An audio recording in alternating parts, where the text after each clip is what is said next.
Alors, bienvenue à la bibliothèque pour cette rencontre avec Marianne Jeglet, que je remercie d'avoir accepté l'invitation, et pour l'interviewer aujourd'hui, Michel Guillaumard du GEN, qui présentera un petit peu l'après-rencontre, puisque après cette rencontre, un atelier d'écriture va être proposé sur le week-end au GEN. Donc voilà, Michel Guillaumard en dira un petit peu plus.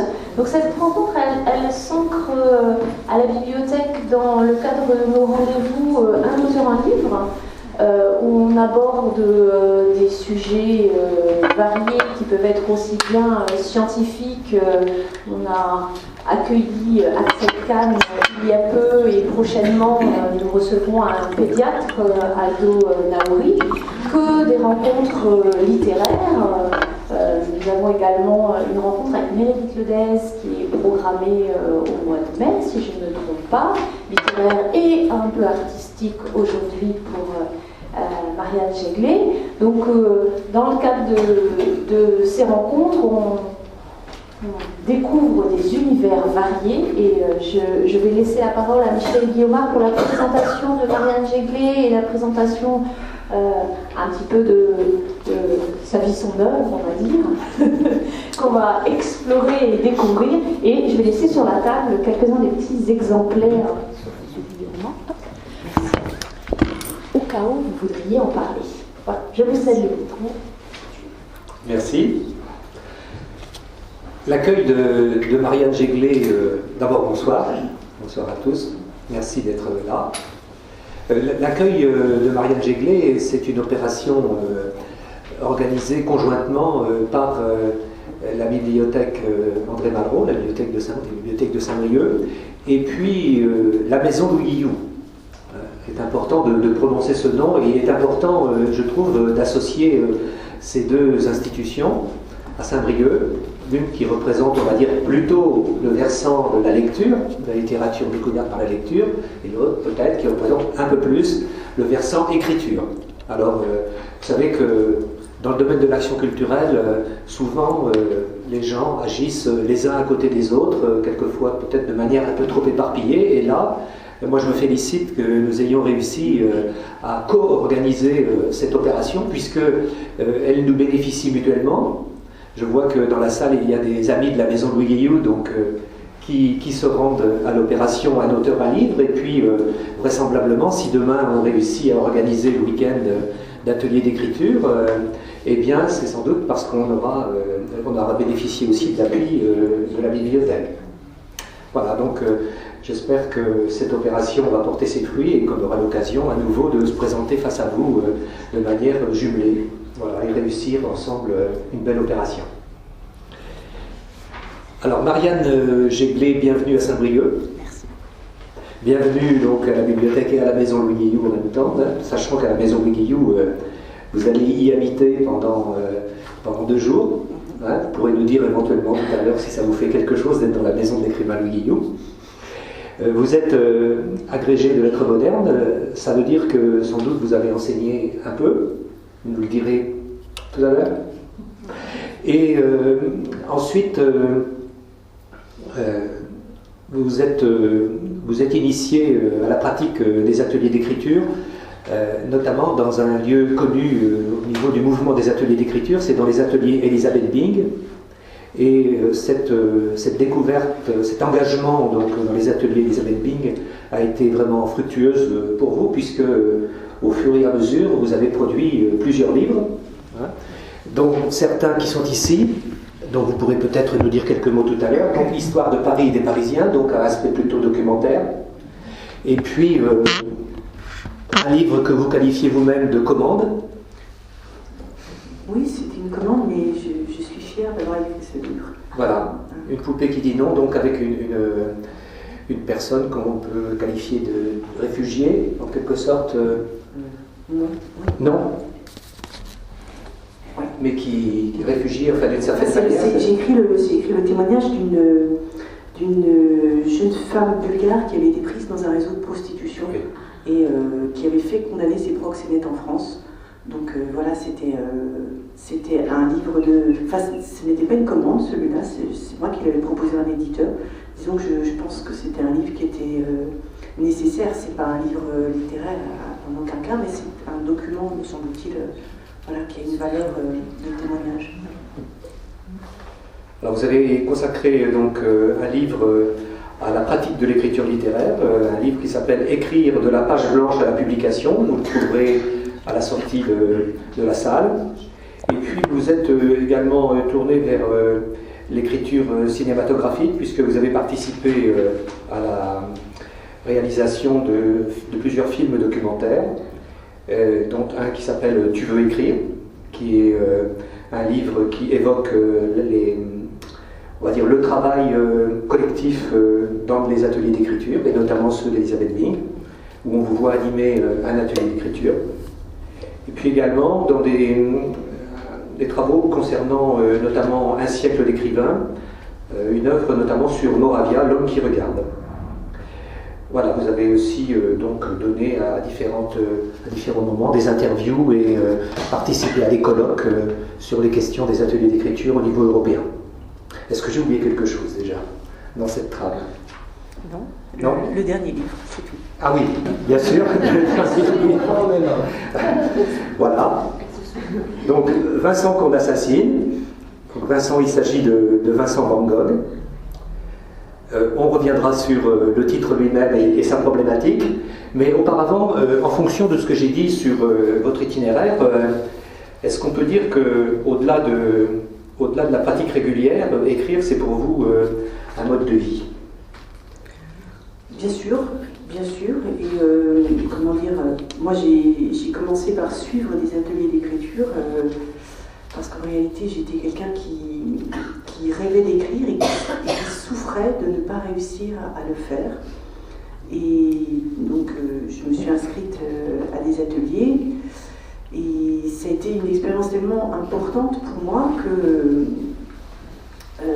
voilà, j'en ai suivi avec passion. Et on m'a proposé de devenir animatrice d'atelier d'écriture. Je me suis dit bon, pourquoi pas.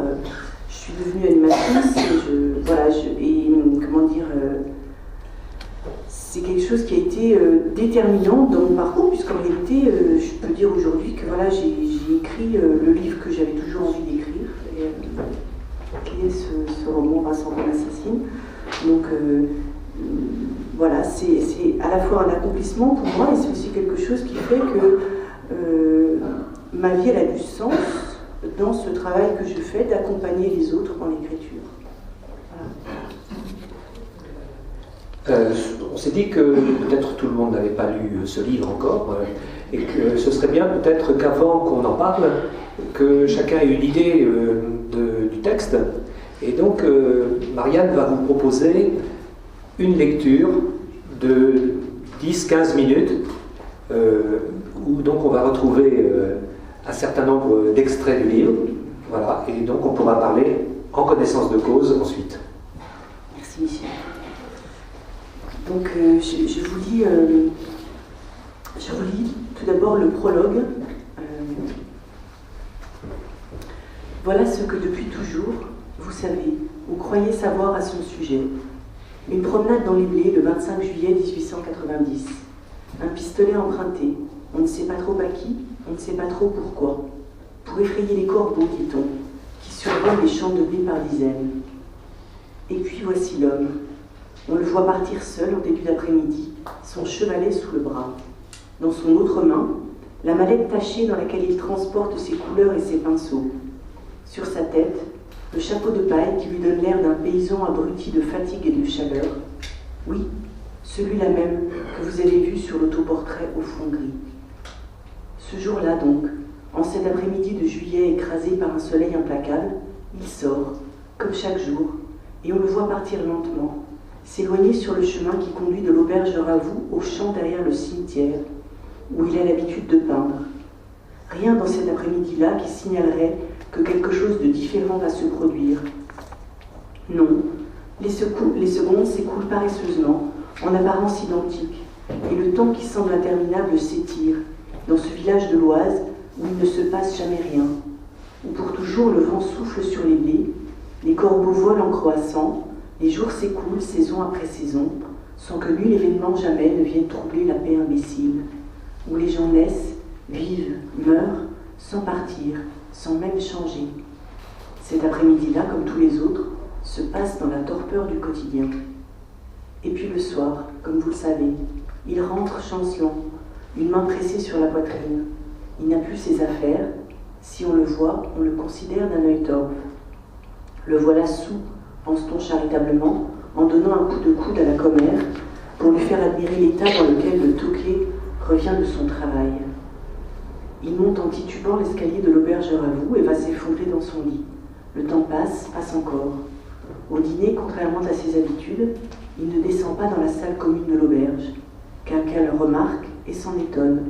Alors Gustave Ravoux monte s'enquérir de lui, découvre une tache rouge apparue sur son gilet, qui n'est pas de la peinture, et c'est l'affolement.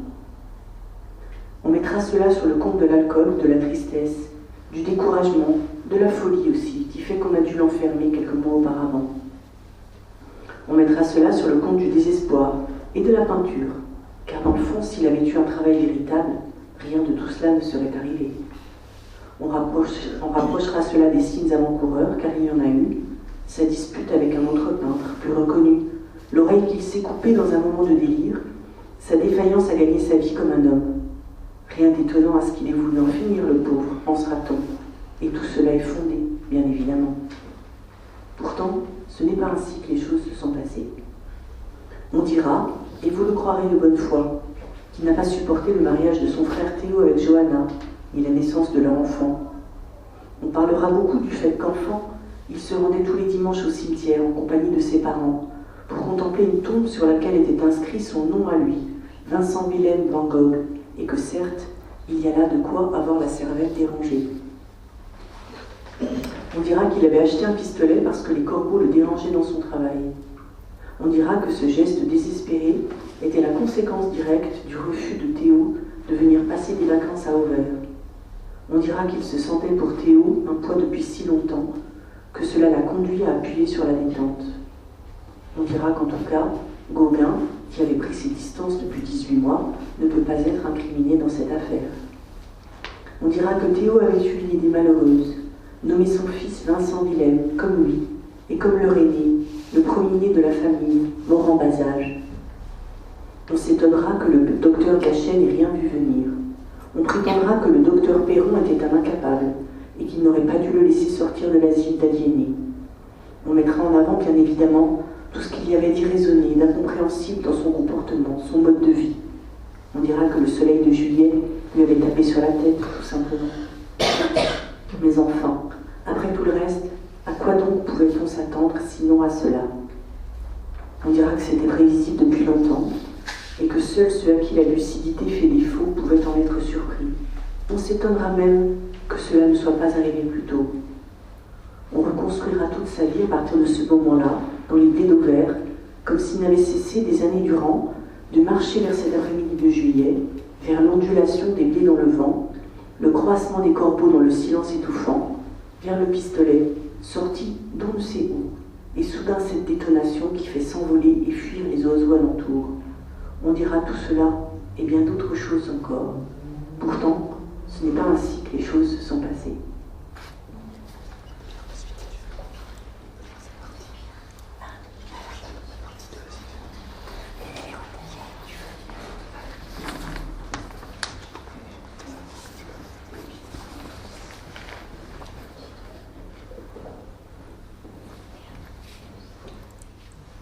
Que Paul vienne ou pas, après tout peu importe.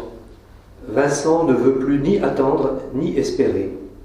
Une idée lui est venue, et afin de ne plus être piégé dans l'expectative, il va se jeter dans son exécution.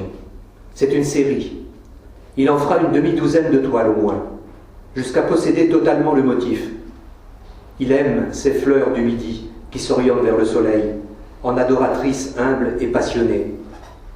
Il aime leur rotation fervente, mais aussi le fait que leur admiration se traduit par une imitation modeste de leur divinité. Leur cœur et leurs pétales ne sont rien d'autre qu'un hommage coloré et vibrant au soleil. En tant que peintre, il est lui aussi un admirateur, celui de la nature à la beauté de laquelle il exprime son adoration. Il est donc juste que le tournesol soit sa fleur. Comme à son habitude, il se lance dans l'entreprise avec frénésie. Il a enduit 6 toiles de 30 et les envisage sur fond cobalt, puis sur fond jaune cadmium, cherchant ce qui exaltera le mieux leur solaire éclat. Certaines fleurs sont dans le flamboiement échevelé de leur maturité, d'autres réduites à un cœur irradié par la lumière. Toutes, il les peint avec hâte, fébrilité, mais aussi avec enchantement. Il rend grâce au midi de lui enseigner la couleur.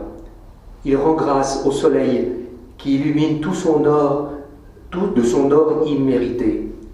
Il signe de son prénom sur le flanc du pot de grès qui les contient, en modeste artisan qu'il veut être.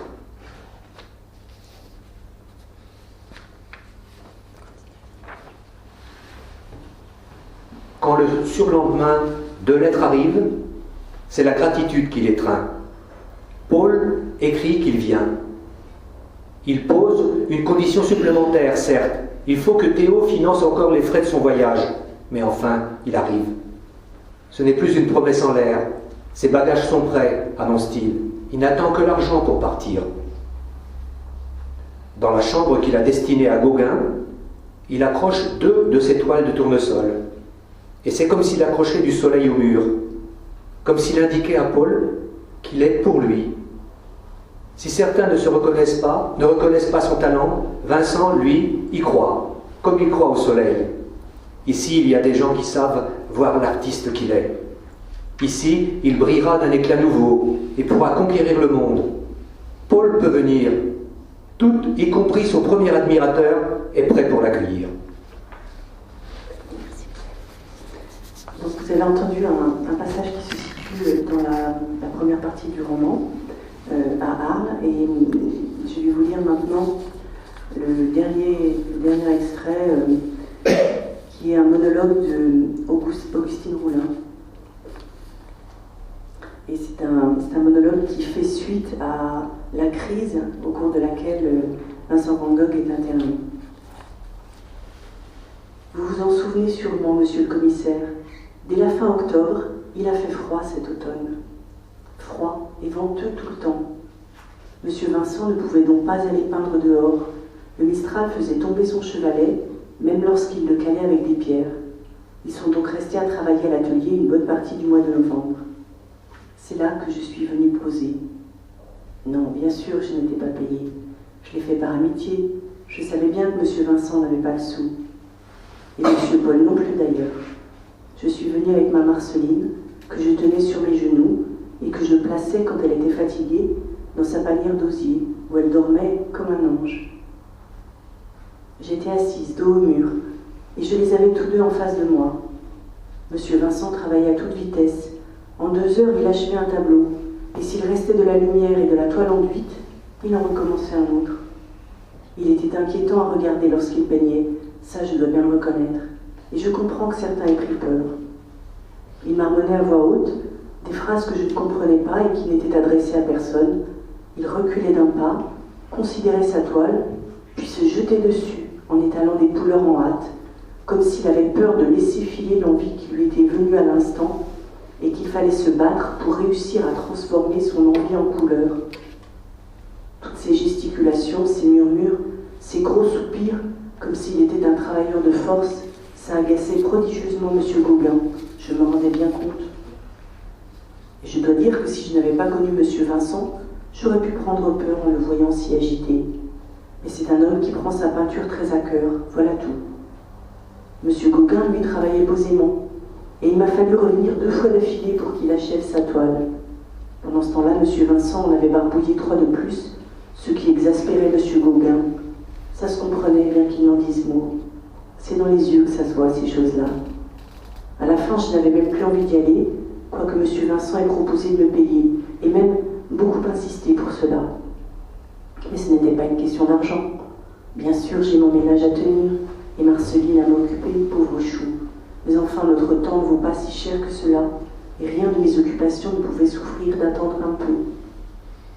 Quand l'après-midi touchait à sa fin, que la lumière baissait, et qu'il leur fallait s'arrêter de peindre, ils regardaient chacun le tableau de l'autre, comment l'autre avait avancé, et s'il était bien réussi ou pas. Monsieur Vincent cachait beaucoup de toiles, et de couleurs aussi, ça c'est certain. Monsieur Gauguin lui en faisait la remarque, parce qu'en plus il laissait ses tubes de couleurs ouverts, et après, quand la peinture avait séché, plus moyen de l'utiliser. Il lui reprochait aussi de peindre tellement à la hâte que régulièrement c'était à refaire. Il lui fallait gratter la toile et tout recommencer. C'est un homme qui a une grande impatience de peindre, monsieur le commissaire, mais il n'est pas méchant. Et c'était comme si entre les deux, au fur et à mesure que la lumière baissait dans l'atelier, je sentais monter des choses qui n'avaient pas été dites et qui s'accumulaient comme de l'eau croupie dans un marécage. Ils comparaient leurs toiles, et M. Vincent était toujours en admiration devant M. Gauguin, alors que moi, je ne voyais pas trop la différence, pour tout vous dire. Et si on m'avait demandé ma préférence, j'aurais plutôt choisi la manière de peindre de M. Vincent, mais bien sûr, je gardais ça pour moi. Il avait déjà peur que M. Gauguin s'en aille d'Arles et le laisse seul.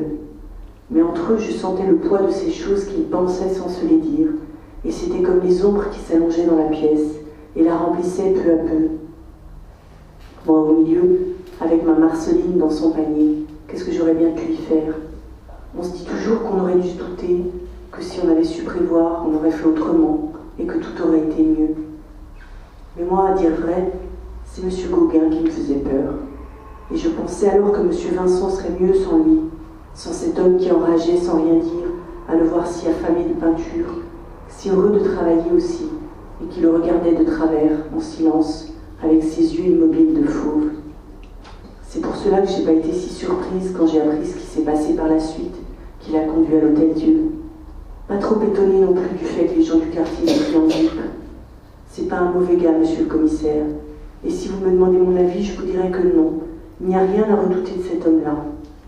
Vous voulez savoir s'il a jamais fait du tort à quelqu'un? Et pourquoi les gens sont comme ça après lui? Mais comme vous le savez certainement, monsieur, ici, on n'aime guère les étrangers, et ceux qui diffèrent des autres, on les aime encore moins.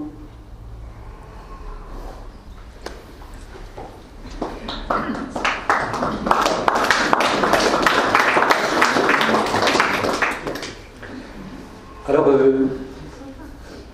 un livre sur Gauguin, il me semble que c'est un double défi parce que des livres sur Van Gogh, mais sur Gauguin aussi.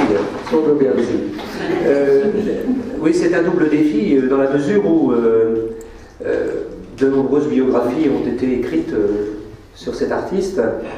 Et évidemment, la vie passionnée qu'il a menée ont beaucoup intrigué les auteurs et les biographes. Donc le premier défi, c'était de réaliser sans doute un nouvel ouvrage sur un tel personnage, et qui plus est, d'en faire un roman, c'est-à-dire de trouver l'espace de la fiction. Tout à fait. Tout à fait, c'était d'ailleurs très inquiétant, mais en fait, je me suis rendu compte d'une chose. D'une part, il y avait véritablement quelque chose de neuf sur le sujet, puisque j'ai découvert, en fait, ce qui m'a donné l'impulsion d'écrire ce livre, c'est la découverte du travail de deux Américains, Stephen Naifeh et Gregory Goldsmith, deux journalistes qui ont écrit une énorme biographie de Vincent Van Gogh, au terme de laquelle ils sont arrivés à la conclusion, qui n'était pas du tout leur prédicat de départ, que, en réalité, ce qu'on avait toujours considéré comme un suicide était vraisemblablement un homicide. Et quand j'ai découvert cette démonstration, d'une part j'ai été totalement convaincue par leur travail, par le travail qu'ils ont fait, et d'autre part, c'était en fait, pour moi ça justifiait pleinement l'écriture d'un texte de fiction, et ce d'autant plus que s'il y avait eu plusieurs films importants sur Vincent Van Gogh, et beaucoup aussi de biographies et de monographies dédiées à sa peinture,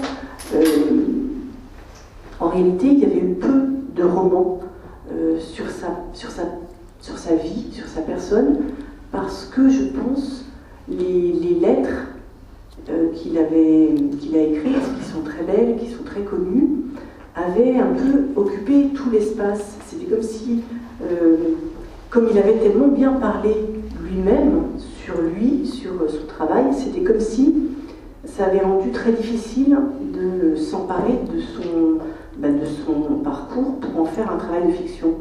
Or, voilà la découverte que la version qu'on connaissait était sans doute fausse.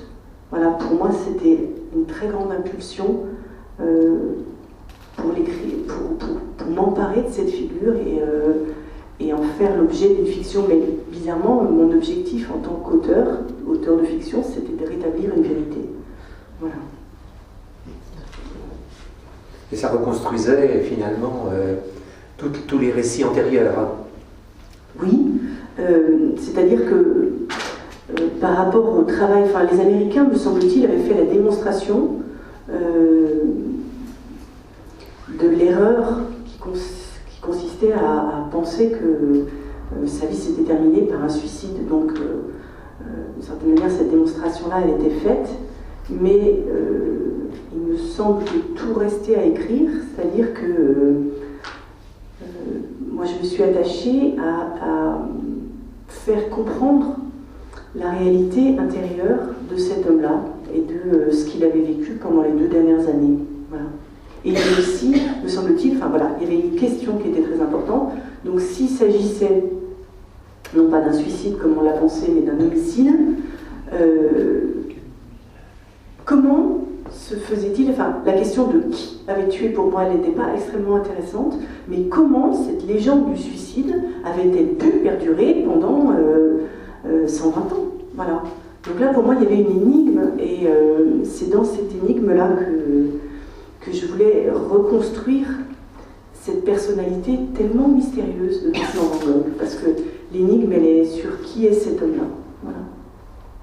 Alors, on peut penser à l'écoute de ce commentaire qu'il y a une dimension d'enquête, presque, surtout dans la deuxième partie du livre, au moment où on trouve Vincent Van Gogh en sang dans sa chambre. Hein, il va y avoir donc toute une partie là, de tentative de reconstitution de la manière dont ça a pu se produire. Mais la première question que je me suis posée, et moi je me suis positionné là sans doute en acteur des ateliers d'écriture, je me suis dit, se confronter à un monument comme Vincent Van Gogh, la première tâche, c'est d'écrire sur la peinture. Et non seulement d'écrire sur la peinture, mais d'écrire la peinture. Et je me disais aussi, écrire la peinture, c'est comme écrire sur le vin ou écrire sur la soudure à l'arc. Quand on n'est pas spécialiste, comment on s'y prend? On travaille, voilà.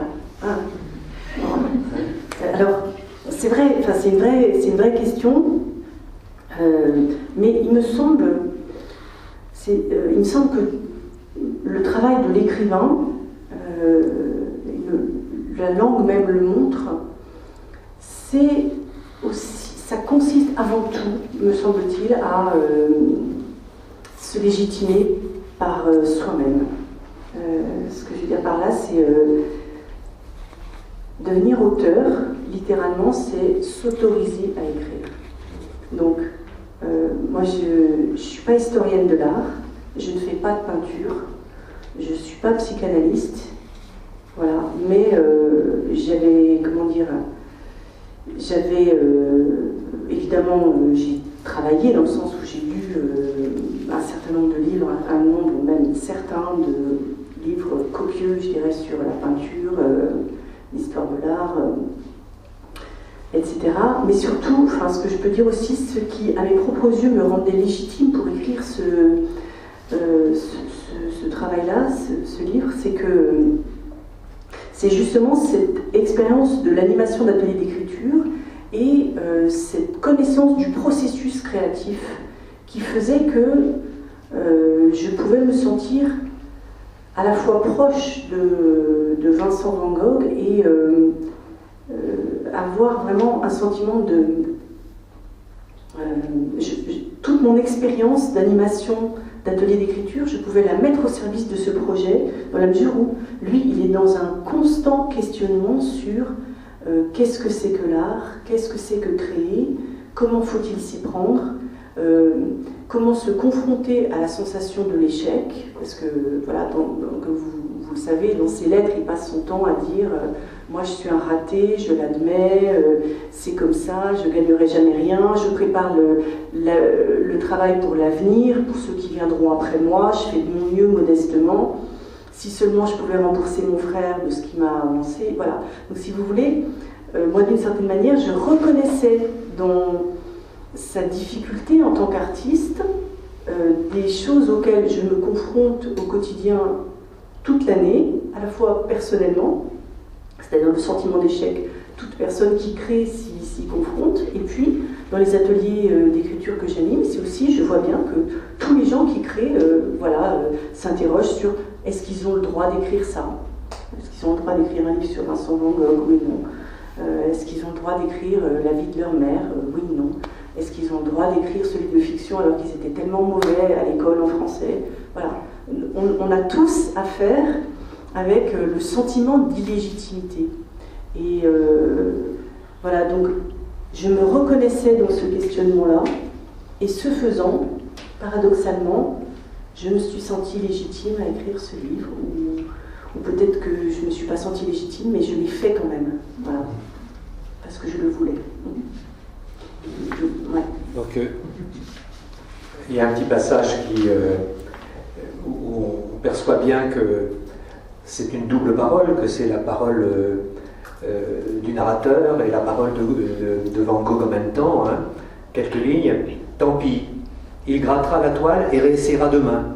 C'est vrai qu'il peint à la va-vite, d'ailleurs. D'ailleurs, beaucoup de ces toiles ne le satisfont pas. Celles-là, il ne les signe pas, et voilà tout. Il ne faut pas regretter les essais inaboutis. Bien sûr, cela use de la couleur, et on pourrait considérer que si la toile n'est pas réussie, le matériel a été utilisé en vain. Mais en y réfléchissant, il sait que ce n'est pas le cas. Parfois, c'est en se trompant qu'on trouve le chemin.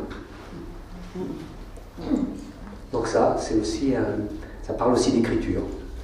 Ça parle du travail de l'écrivain. Ça parle de toute pratique artistique. Comment dire, je pense qu'il y a une dimension très importante du travail artistique qui est d'accepter de se confronter à l'échec.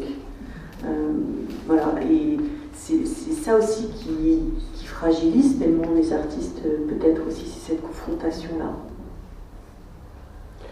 Et alors, comme on était parti tout à l'heure sur écrire la peinture, un petit passage aussi, en ce moment, il a un besoin terrible de religion. Alors il sort la nuit et s'efforce de peindre les étoiles. Jusqu'ici, il avait échoué à résoudre cette contradiction. Même pour peindre l'obscurité, on a besoin de lumière. Mais non loin du Rhône, il a repéré un certain bec de gaz. Désormais, il s'installe là à la nuit tombée, sur un petit promontoire qui domine le fleuve, sur la rive qui fait face à Arnes. Il dispose son chevalet, sa toile, ses couleurs. Il peint cette berge, à l'endroit où une pointe de terre s'enfonce dans le fleuve, où les lumières de la ville miroitent dans l'eau, cependant qu'au ciel, d'autres lumières répandent leur clarté diffuse. La terre pénètre l'eau, le feu scintille dans l'onde et illumine le ciel, qui s'abîme à son tour sur la terre. Merci. Mais si je peux dire quand même quelque chose, donc pour combattre ce fort sentiment d'imposture, d'illégitimité à écrire sur la peinture, voilà, j'ai tout simplement j'ai travaillé, enfin j'ai lu des livres de peinture, voilà, et ce que je peux dire, enfin c'est aussi, ça a à voir aussi avec ma façon de travailler. J'étais pas non plus historienne quand j'ai écrit l'histoire de Paris et des Parisiens. J'étais pas une spécialiste de la prostitution quand j'ai recueilli le témoignage de Galina Valkova. Mais voilà, enfin, moi je pense que on peut apprendre beaucoup en se documentant. Et ce que je tiens à dire aussi, c'est que Vincent qu'on assassine, c'est un roman, mais c'est un roman dans lequel je dirais que la part de fiction elle est extrêmement faible. C'est-à-dire qu'en fait, j'ai travaillé énormément à partir de documents ses lettres à son frère, mais aussi les lettres de Théo, les lettres de Paul Gauguin, le livre de Paul Gauguin avant et après, la biographie des historiens, d'autres biographies, des ouvrages de peinture. On a notamment un livre qui s'intitule L'Atelier du Midi, qui recouvre la période où Gauguin et Vincent Van Gogh sont à Arles, et qui est, enfin, on a un niveau de documentation sur les 2 dernières années de la vie de Vincent Van Gogh qui est incroyable. C'est-à-dire que, en tout cas sur la période à Arles, on sait quel tableau il a peint, quel temps il faisait, quelles lettres il a écrites, on sait presque ce qu'il a mangé. Tellement, dans la correspondance avec son frère, dans la correspondance de Gauguin, on a une masse d'informations considérable. Donc moi, je me suis beaucoup appuyée sur cette documentation, et la part de fiction, elle est très faible dans ce livre. Voilà, enfin, par exemple, Augustine Roulin, vous la connaissez peut-être, c'est la femme de celui qu'on a appelé le facteur Roulin. Donc il y a plusieurs portraits d'elle, notamment un portrait très connu qui s'appelle La Berceuse, où elle a un petit berceau, parce qu'elle a donc sa petite fille qui s'appelle Marceline, qui vient de naître, et elle vient poser avec son bébé dans le berceau, et elle tire une ficelle pour bouger le berceau. Voilà. Donc j'ai imaginé qu'elle tenait ce discours au commissaire, mais le commissaire d'Ornano, c'est celui qui a rédigé le PV d'arrestation, le PV quand on a arrêté, quand il y a eu ce problème avec Lorraine Coupé, qu'on l'a emmené à l'Hôtel-Dieu. Donc voilà, si vous voulez, la part de fiction, elle est élaborée à partir de documents historiques très fiables, très sourcés. Ça répond à la question de la légitimité. D'autant que écrire la biographie, enfin écrire quelque chose qui a à voir avec la biographie d'un personnage réel, c'est aussi plein de trous. C'est-à-dire qu'il y a un certain nombre de choses qui ne sont jamais dites. Et donc, dans ces espaces-là, finalement, il y a toujours de la fiction possible. Tout à fait. Enfin, là, il y avait un énorme espace de fiction, c'est-à-dire tout d'un coup quelque chose que moi j'avais toujours considéré comme de bonne foi, comme une certitude. Et bien voilà, ce type était un génie. Il était un génie, donc il était fou, et comme il était fou, donc il s'était suicidé. Tout ça me paraissait parfaitement cohérent. Et tout à coup, la démonstration faite par les Américains que c'était sans doute erroné de penser ça, ça a fait pour moi comme une espèce d'énorme appel d'air. Je me suis dit, il y a une histoire extraordinaire à raconter et je vais le faire. Alors on verra un peu plus tard effectivement s'il est fou ou pas, on en reparlera. Ce qui frappe à la lecture du livre au fur et à mesure qu'on avance, c'est sa terrible misère. Voilà, alors ça, bon, peut-être que c'est une représentation classique de l'auteur, c'est-à-dire que à un moment donné, il dit ça fait 4 jours que je n'ai mangé que du pain et bu 10 cafés. Hein. Mais encore plus fort que sa misère, c'est sa terrible solitude. Et voilà, un passage court aussi où il dit au regard de ces moments d'éternité, ce n'est pas grave si pour l'heure il ne parvient pas à faire comprendre le sens de son travail, ni à ceux qui jugent sa peinture et sont susceptibles de l'acheter, ni même à ceux qu'il représente avec la campagne et la ville d'Arles. L'autre jour, quelqu'un, un ouvrier passant dans la rue sans doute, a craché sur la toile qu'il avait mis à sécher sur le rebord de sa fenêtre. Un jet de salive imbibé de tabac à chiquer a dégouliné sur le tableau, imprégnant les couleurs de jus brun, abîmant la toile sans recours. Sans doute cet homme n'avait pas idée de l'effort qu'il met à peindre, sans quoi il ne traiterait pas son travail ainsi, assurément. Ces gens-là ne sont pas méchants, ils ne se rendent pas compte, voilà tout. Je te remercie d'avoir lu cet exemple, parce que ça c'est une anecdote qu'on trouve dans la correspondance à Théo. C'est-à-dire que voilà, ça c'est typiquement un exemple du travail que j'ai fait, c'est-à-dire que j'ai récupéré une anecdote avérée qui est un petit peu antérieur dans le temps. Ça n'est pas arrivé à Arles, c'est arrivé quand il était à Paris. Et pour moi, c'est typiquement le genre d'élément très utile parce que, me semble-t-il, ça fait voir l'espèce d'extrême bonté et d'extrême vulnérabilité aussi de Vincent Van Gogh, c'est-à-dire que quelqu'un, il raconte ça dans sa correspondance, quelqu'un crache sur un tableau qu'il avait mis dehors à sécher, et c'est véritablement, c'est un acte, c'est de la malveillance, c'est-à-dire que c'est une façon de détruire son travail, à lui qui ne fait de mal à personne. Et quand il raconte ça à Théo, il conclut en disant « ces gens-là ne sont pas méchants ». Donc pour moi, cette anecdote, elle est extrêmement utile parce qu'elle fait voir son caractère, la démesure de sa bonté, me semble-t-il.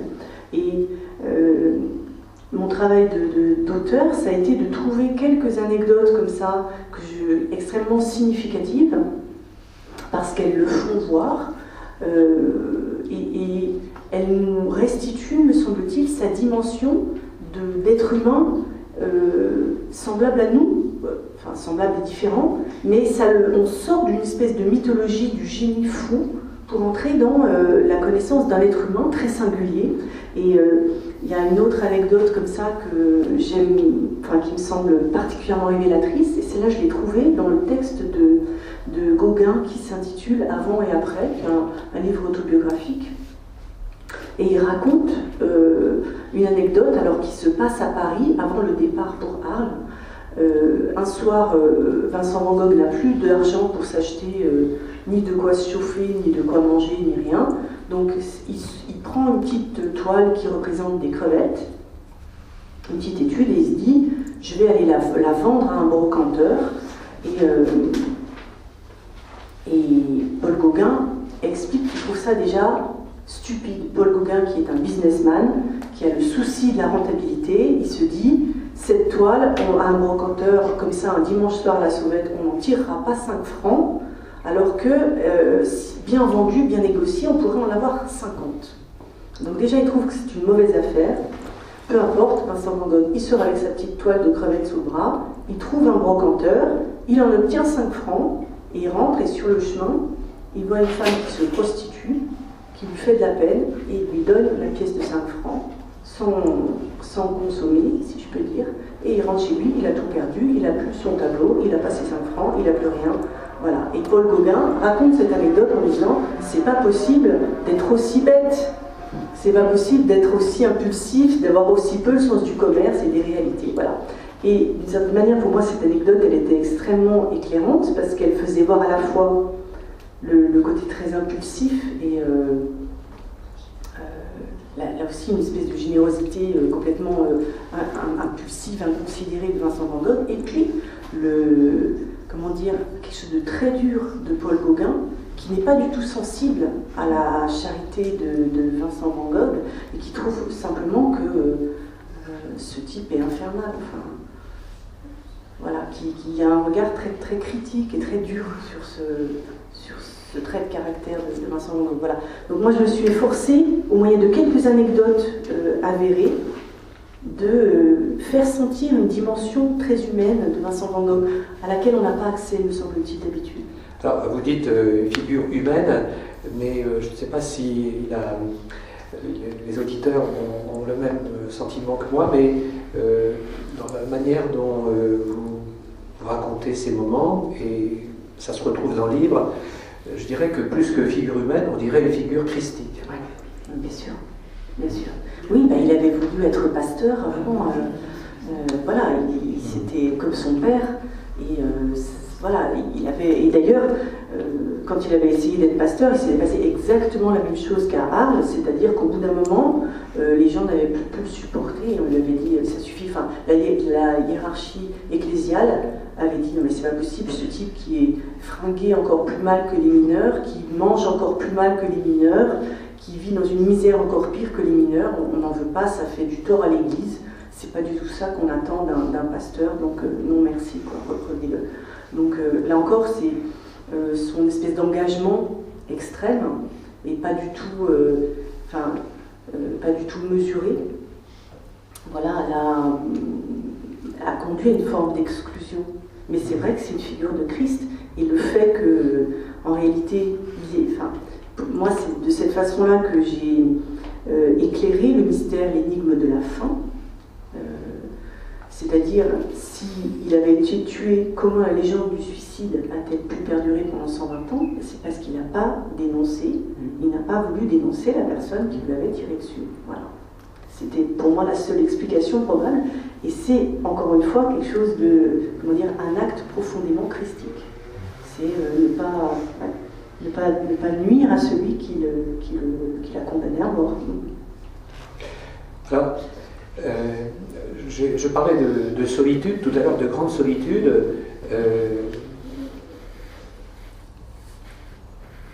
Peut-être je voudrais relier deux choses, à la fois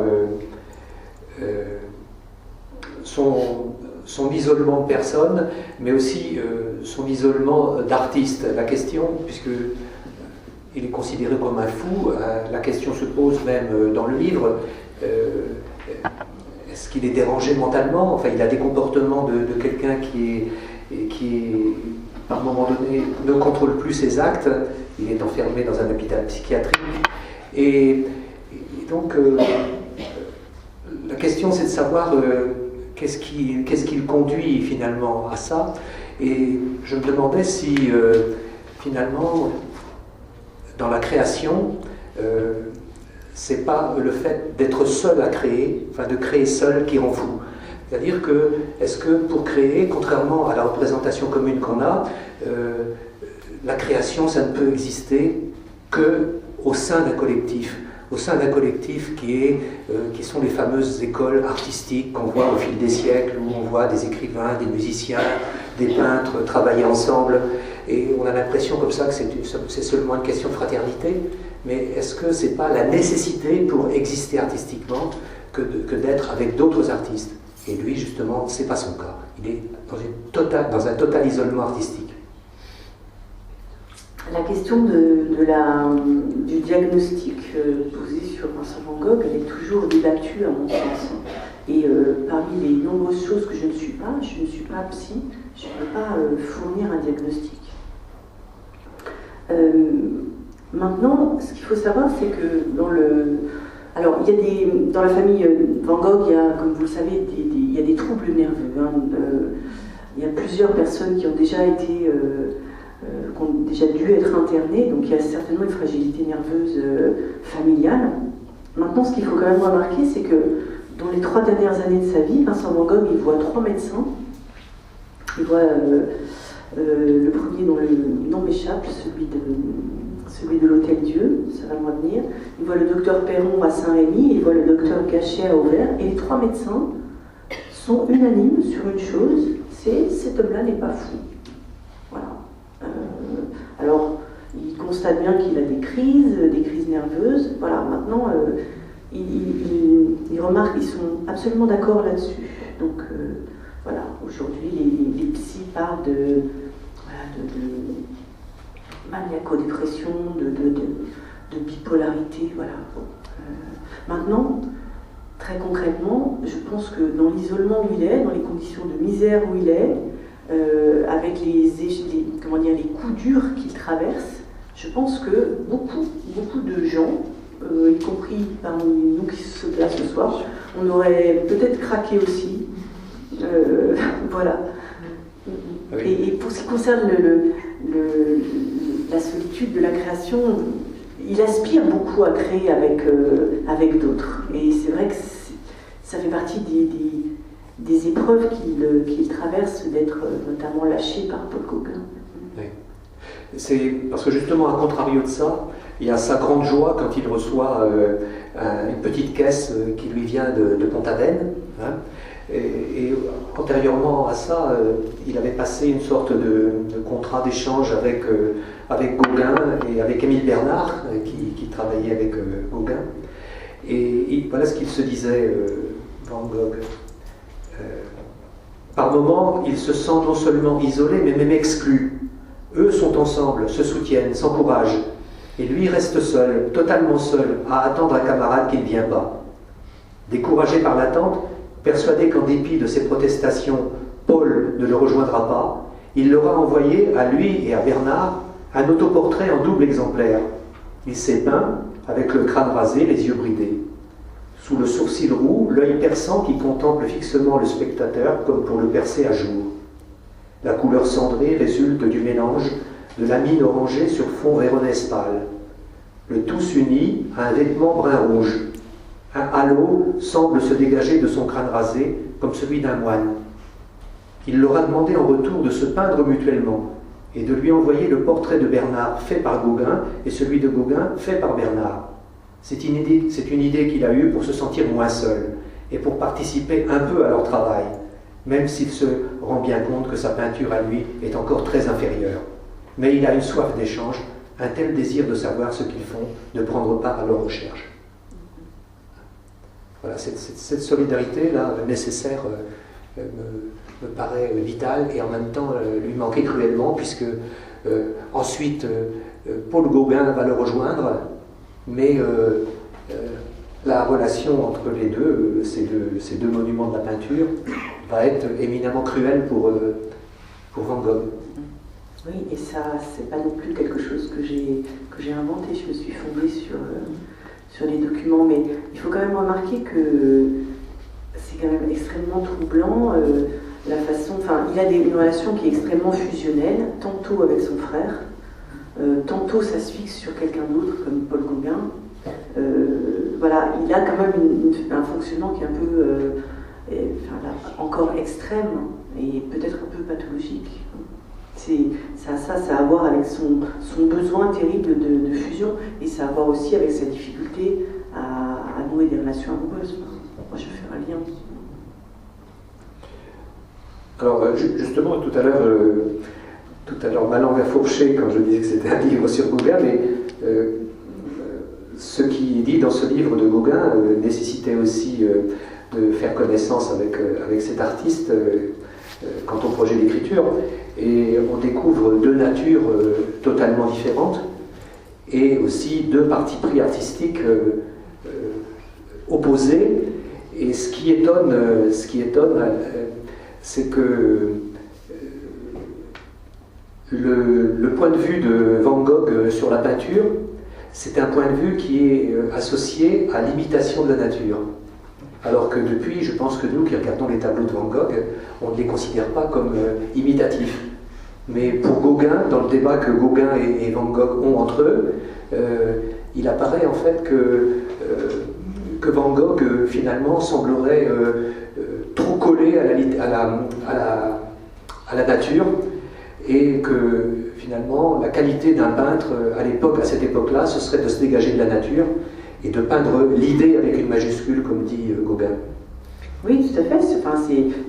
Moi, ce qui m'a surtout intéressé là-dedans, donc en effet, ils incarnent deux courants très différents de la peinture, mais ce qui m'a surtout intéressé, c'est dans le fond le fait que Paul Gauguin essaye d'imposer sa manière de faire, d'ailleurs à tous ceux qui l'entourent, à tous ceux avec qui il travaille, pas seulement à Vincent Van Gogh, et que c'est son fonctionnement, c'est-à-dire qu'en dehors de sa façon à lui de faire, rien n'est valable. Et c'est de cette façon-là qu'il va, on peut le dire, un peu laminer psychologiquement Vincent Van Gogh pendant la brève période où ils vivent ensemble, jusqu'au moment où en réalité il se rend compte que Vincent Van Gogh va très mal et qu'il risque lui-même d'avoir des ennuis puisque la police vient pensant que c'est lui qui a attaqué, agressé Vincent Van Gogh, et à ce moment-là il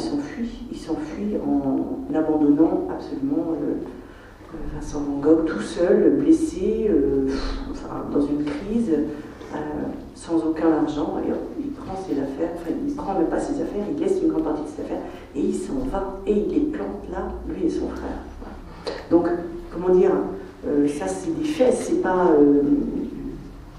je n'ai pas essayé de charger Paul Gauguin, je montre de lui une face pas très sympathique. Dire détestable même. On peut dire détestable, mais voilà, j'ai beaucoup d'estime pour Paul Gauguin comme artiste. Je pense que c'est un grand peintre, mais voilà, il ne se montre pas sous son meilleur jour dans cette période de sa vie. D'ailleurs, à d'autres moments, il montre d'autres mauvais jours également. Je vais me permettre encore de lire un extrait à ce sujet. À un moment donné, pour accueillir Gauguin, Van Gogh a peint des tournesols. Il en a accroché certains. Je crois que d'ailleurs ça faisait partie des extraits qu'on a lus pour éclairer en quelque sorte la chambre de Paul Gauguin. Et à son tour, à la fin, Paul Gauguin ne supporte plus Van Gogh. Et il en devient encore peut-être carrément méchant. Enfin, c'est le phénomène qui se passe quand deux personnes qui vivent ensemble vivent en conflit permanent. Alors reprend Paul, qu'en dites-vous? Vous n'aimez pas la façon dont j'ai peint les tournesols? Paul Gauguin s'est mis à peindre des tournesols aussi. Vincent entend le sarcasme, repère le sourire ironique sous la moustache et baisse la tête. Comment en sont-ils arrivés là? Tout semblait devoir aller si bien. Il contemple à nouveau la toile, les plans successifs à l'arrière, stylisant le paysage et suggérant la profondeur, l'étrange continuité que la perspective choisie donne aux fleurs, montrées dans leur vase, et celles qui figurent sur le tableau en train d'être exécutées. La posture oblique du corps, le regard délavé, fixe et stupide, auquel il revient malgré lui. Parce qu'il a peint Van Gogh à côté, en train de peindre ses tournesols. Mais pourquoi cette tête de singe? La réponse lui vient sur le champ, comme amenée par les mots eux-mêmes. Le peintre n'a pas à singer la nature, lui répète Paul depuis des semaines. Copier le réel, c'est le plus bas degré de l'art. Peindre d'imagination et non d'après le réel, voilà ce que Gauguin lui serine depuis qu'il est là, martelant que la façon dont Vincent procède est erronée, ne peut convenir qu'à un débutant, qu'il doit changer sa manière de peindre, entamer une révolution de ses habitudes. Sans cela, ses œuvres ne seront jamais que des pâles et pauvres copies du réel. L'artiste doit exprimer sa vision du monde, rabâche Paul, et pour cela, le recréer en fermant les yeux et non pas s'efforcer servilement de le reproduire. Alors, ce qui me frappe, à un moment donné, Van Gogh va tenter d'adopter finalement le style de Gauguin. Il se dit, c'est peut-être la dernière façon de continuer à travailler à ses côtés, sinon il va me laisser seul. Et donc il essaye de travailler de cette manière-là, et il s'aperçoit que ça ne correspond pas du tout à ce qu'il veut faire. Et ensuite, il reprend sa manière de peindre. Et ce qui m'a frappé, moi, c'est que on a l'impression que Van Gogh, à la fois dans son travail de peintre, mais aussi dans la manière dont c'est écrit, dont le récit est écrit, Van Gogh fait penser à un laboureur obstiné, qui creuse le sillon, quoi qu'il en arrive, quoi qu'il en résulte. C'est un énorme travailleur. C'est, à l'instar d'un paysan, alors il n'est pas du tout né d'une famille paysanne, hein, il est né d'une famille de notables, mais c'est un énorme travailleur, il peint 14 heures par jour, et il est proche aussi des gens de la nature, des gens modestes, et c'est d'ailleurs ce qu'on lui reproche, parce que quand il peint des chaussures, des grosses chaussures de paysans, quand il peint...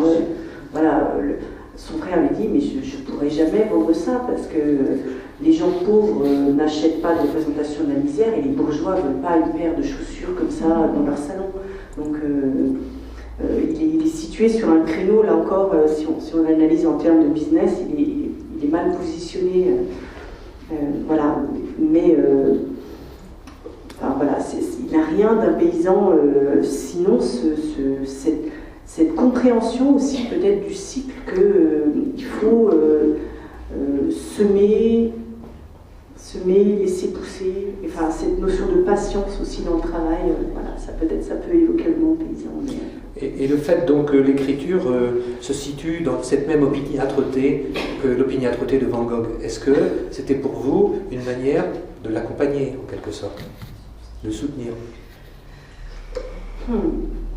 Eh bien, non, je vais dire les choses plus franchement. Je vais dire que moi, je me suis sentie profondément dans l'échec en tant qu'auteur pendant des années et des années, à ne pas réussir à écrire les livres que j'avais envie d'écrire.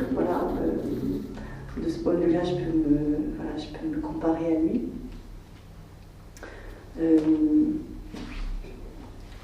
Voilà. Maintenant, l'échec, c'est peut-être seulement un moment de la réussite. C'est une phase. Voilà. Justement, moi je voudrais poser une question à l'ouvrage de l'écriture. C'est le bon moment parce que j'allais passer la parole au public. Ah bon? Sans transition, là. Je n'ai pas lu le livre. Hein. Je parle comme si j'avais compris que, est-ce que j'ai bien compris d'abord, que les premières pages que vous avez lues sont aussi celles du livre. Oui, enfin, oui, tout à fait. D'accord. Alors, donc ma question c'est, entre cette masse d'études, aussi bien en histoire de l'art qu'en biographie, etc., et en film, avec tous les films, le film Van Gogh par exemple, hein. Enfin, il y en a plusieurs. Mais il y en a un nouveau. Entre les masses de ça et la masse de ce que vous avez appelé à 3 reprises démonstration américaine, qui elle est un contre-pied en quelque sorte, peut-être pas à l'histoire de l'art, mais en tout cas au récit du destin du peintre. Alors il y a l'auteur qui, comme vous l'avez dit, s'autorise à écrire. Alors, est-ce que vous pouvez nous dire comment ça va commencer? L'écriture proprement dite. Et alors moi l'écriture de ce livre-là, vous voulez dire? Oui, le livre. Hein, oui, c'est ce livre-là. Pour ça. Et alors, moi je trouve, en tout cas, je ne sais pas si vous allez commencer par les premières pages ou les premières lignes, mais il y a quelque chose de très original dans l'énonciation. C'est une énonciation en on. Hein? Vous dites, on dira que, on répétera que, on se souviendra que, je ne sais pas, les verbes c'est peut-être pas cela, mais... Hein? Et c'est tout de suite une approche, moi j'ai senti comme une interpellation du lecteur. Hein? Mais, vous avez toi, lecteur, qui crois que moi, comme moi, que ce type-là s'est suicidé, en réalité, je commence à parler avec toi, et le on, c'est tu, et c'est moi aussi. Et c'est je. Bien sûr. Oui, non, mais vous avez tout à fait deviné, c'est-à-dire que c'est les premières lignes du livre, mais c'est aussi les premières lignes que j'ai écrites pour ce projet-là. C'est-à-dire que j'ai eu besoin moi-même de rappeler toutes les choses erronées auxquelles j'avais cru. Et oui, c'est ça, il s'est suicidé parce que il était triste que son frère ne soit pas venu le voir, parce qu'il était fou, parce que... Voilà. J'ai moi-même fait la liste des choses auxquelles j'avais de bonne foi cru pour les récapituler avant de présenter cette nouvelle interprétation des faits. Oui. Pardon. Mais c'est un fait acquis Alors, la biographie des Américains, Stephen Fay et Gregory Wadsmith, elle est considérée comme le musée Van Gogh d'Amsterdam comme la biographie de référence. Alors, les deux Américains qui ont eu le prix Pulitzer pour leur ouvrage précédent, déjà consacré à un autre peintre, ils ont été très prudents, c'est-à-dire qu'ils ont gardé l'interprétation de la mort dans une espèce de postface. Ce qui fait que, voilà, on n'est pas obligé d'adhérer et toute la biographie parle seulement des faits. Voilà, simplement, eux, ils ont analysé différemment les faits et ils se sont fondés sur des considérations balistiques.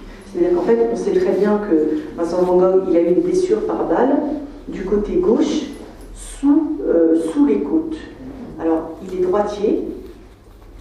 Je vous laisse faire le geste vous-même pour voir comment on peut se suicider de cette façon-là. C'est déjà une considération balistique simple. D'autre part, on sait que la balle, elle est restée dans le corps, ce qui semble indiquer qu'elle n'a pas été tirée à bout portant, parce que si ça avait été tiré à bout portant, vraisemblablement, la balle serait ressortie. Troisièmement, on n'a pas retrouvé l'arme, et on n'a pas retrouvé non plus les affaires de peinture avec lesquelles il est sorti peindre ce jour-là, alors qu'il est rentré sans.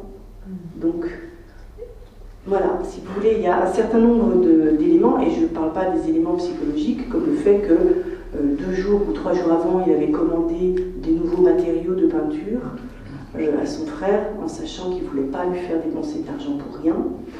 il n'avait pas d'armes. Donc, si vous voulez, on met tous ces événements du tabou et on se dit, mais qui peut croire à un suicide? Justement, comment se fait-il que son frère n'ait rien tenté à ce moment-là? Alors, comme vous le savez, alors tenter quoi? Oui, c'est ça.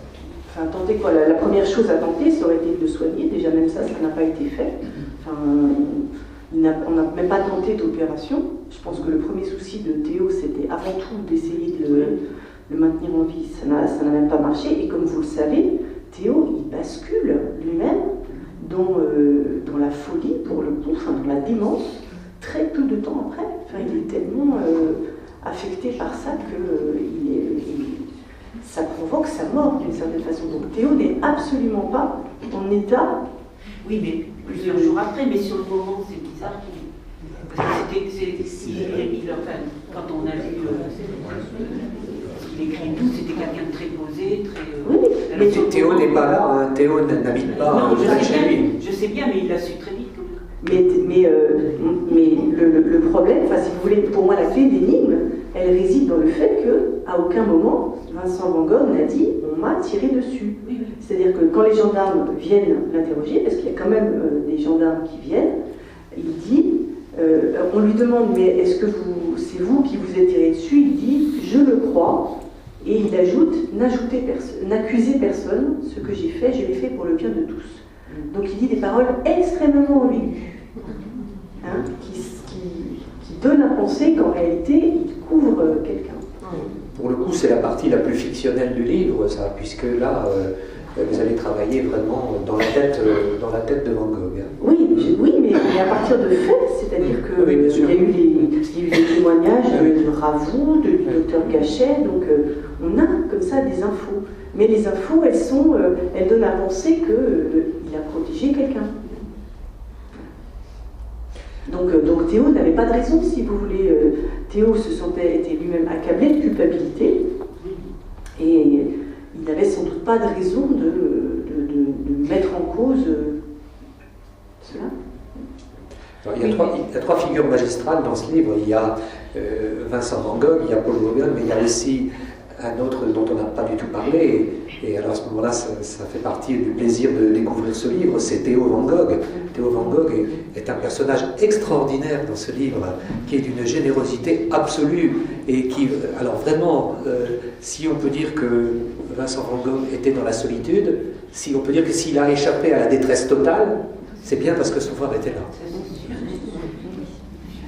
Oui, puis c'est une histoire d'amour extraordinaire entre ces deux frères, et on le voit tout simplement à la fin tragique, c'est-à-dire que Vincent Van Gogh entraîne littéralement son frère dans la mort, enfin dans la folie puis dans la mort, et ça c'est quand même extrêmement troublant. Et ça me donne à penser ce lien très très fusionnel qu'il y avait entre les deux, dont on parlait tout à l'heure. Enfin, non, c'est quand même assez logique, parce qu'il a porté carrément son frère pendant combien de... Oui, je ne dis pas que ce n'est pas logique, mais voilà, c'est quand même extrêmement singulier. Alors c'est aussi un livre qui nous montre le statut de la peinture à l'époque. Il y a aussi toute une partie qui concerne les marchands d'art. Hein. C'est intéressant de voir un peu comment se discutent les ventes de tableaux, pourquoi un tableau a tel valeur ou tel valeur, et puis les conflits entre peintres. Enfin, il y a tout un univers de l'époque qui est très bien décrit également dans cet ouvrage et qui sert de toile de fond. Oui, ça n'a peut-être pas changé. C'était plus artisanal. Hein. Je voulais savoir, est-ce qu'en dehors des Américains, là, et au moment des faits, il y a eu des personnes à rechercher autre chose que la version qui était officielle? Oui, alors il y a un historien, il y a un autre Américain qui s'appelle John Rewald, qui a déjà soulevé cette hypothèse dans les années 20. Il s'est promené à Auvers et il a écrit un livre en disant que les gens du lieu prétendaient que Vincent Van Gogh avait été tué. avaient été tués par des personnes malfaisantes dans le coin. C'est-à-dire qu'en fait, les gens du coin savaient. Simplement, je pense que la légende du suicide, enfin, ou la mythologie du suicide, elle convenait. Elle convenait d'une part parce que ça évitait qu'on cherche un coupable. Elle convenait aussi parce que ça correspond à une espèce de mythologie du peintre tourmenté, de l'homme génial et donc cinglé. L'artiste. C'est ça. Donc en fait, cette hypothèse du suicide, elle a pu perdurer parce qu'elle convenait d'une certaine façon à tout le monde. Mais il y avait déjà eu des hypothèses qui allaient dans le sens plutôt d'un homicide. Vous avez une idée, personne? Alors là, monsieur, quand même, je ne peux quand même pas tout dire.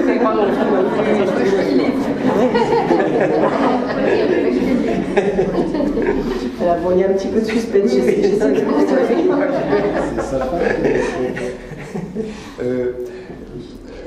Là, dans l'organisation, la vision de la page, il y a toute une partie du texte qui est écrite en italique. Oui. Voilà. C'est une voix. Quelle est cette voix en italique? Oui, par moment, j'ai voulu signaler une espèce de discours intérieur avec ce recours à l'Italie. Enfin, voilà, à l'intérieur de la narration, il y a des moments de discours. Voilà, et on m'a demandé, mais enfin, comment est-ce que tu peux oser faire parler Vincent Van Gogh et Paul Gauguin, leur fabriquer des dialogues, etc. Mais en réalité, presque tout, je l'ai découpé dans les lettres. Donc, ils tiennent des propos et c'était très commode de fabriquer des dialogues avec ce matériau magnifique. C'est que du découpage, alors, si je comprends bien. Découpage, recyclage, ce sont les mamelles de la création. Bien,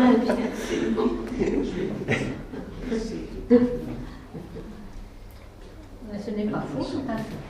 Comment? C'est assez vrai aussi. Mais oui. Là, bien entendu, on n'a pas pu lire l'ensemble du livre, mais peut-être que vous avez perçu quand même la dimension terriblement passionnée du peintre. Et il est vrai que cette manière de parler de l'art, par moments, pourrait nous poser problème, nous, les acteurs des ateliers d'écriture, parce qu'on dit souvent dans l'atelier d'écriture que pour pouvoir travailler un texte, il faut pouvoir se dégager de la fusion avec son texte, il faut pouvoir prendre le texte à distance et le considérer comme un objet et pas comme une part de soi-même. Et là, justement, il y a un extrait que je voudrais lire qui est vraiment, qui montre que pour Vincent Van Gogh, même si il a l'air complètement fusionnel avec son œuvre, que effectivement la peinture pour lui c'est quand même un combat. Hein. Voilà, en une semaine, Vincent a peint 11 tableaux à la va-vite, tous bâclés, sabrés comme il dit, pour justifier son à peu près, barbouillés furieusement, l'un après l'autre, mais tout de même 11, dont certains, malgré la frénésie avec laquelle ils ont été exécutés, ne sont pas sans intérêt, il doit l'admettre. Et tout cela fiévreusement, en gémissant ou en parlant à lui-même, en insultant la toile et la peinture, en tirant sur ses cheveux roux et en se balançant d'avant en arrière. Paul finit par demander « Mais enfin, mon cher, pourquoi peignez-vous aussi vite ?» Peindre vite permet d'affronter l'angoisse. C'est aussi simple que ça. Se tenir face à la toile, c'est regarder le vide. C'est se regarder, c'est se jeter à l'eau, ni plus ni moins. Il a beau peindre depuis des années, les choses n'ont pas changé. Parfois même, il lui semble qu'elles deviennent de plus en plus difficiles. La toile blanche le fixe d'une façon imbécile, et cette inertie de la blancheur a un pouvoir paralysant. « Tu es un incapable, dit la toile. Et s'il se laisse aller à l'écouter, il ne pourrait plus peindre ni dessiner jamais. Il serait vaincu par le désespoir. Peindre, c'est affronter la Gorgone, chaque jour, dans un combat renouvelé, dont il n'est jamais sûr de revenir vainqueur. Couvrir la toile de peinture, c'est affirmer qu'il est encore en vie, encore en mesure de lutter, de dire qui il est et en quoi il croit.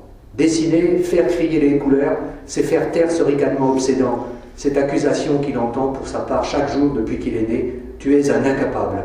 C'est la faire taire, coûte que coûte, mais aussi parfois, quand il échoue, devoir admettre qu'elle a raison.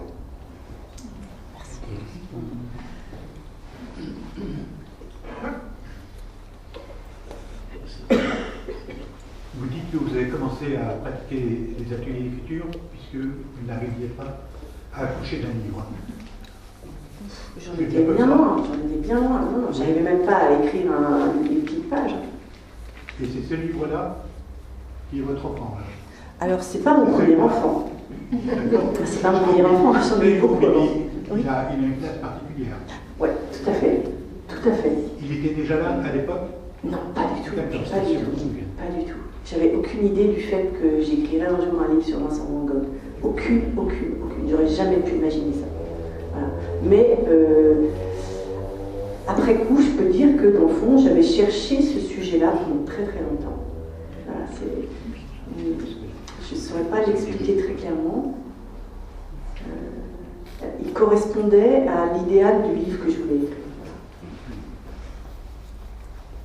Maintenant, je suis à la retraite.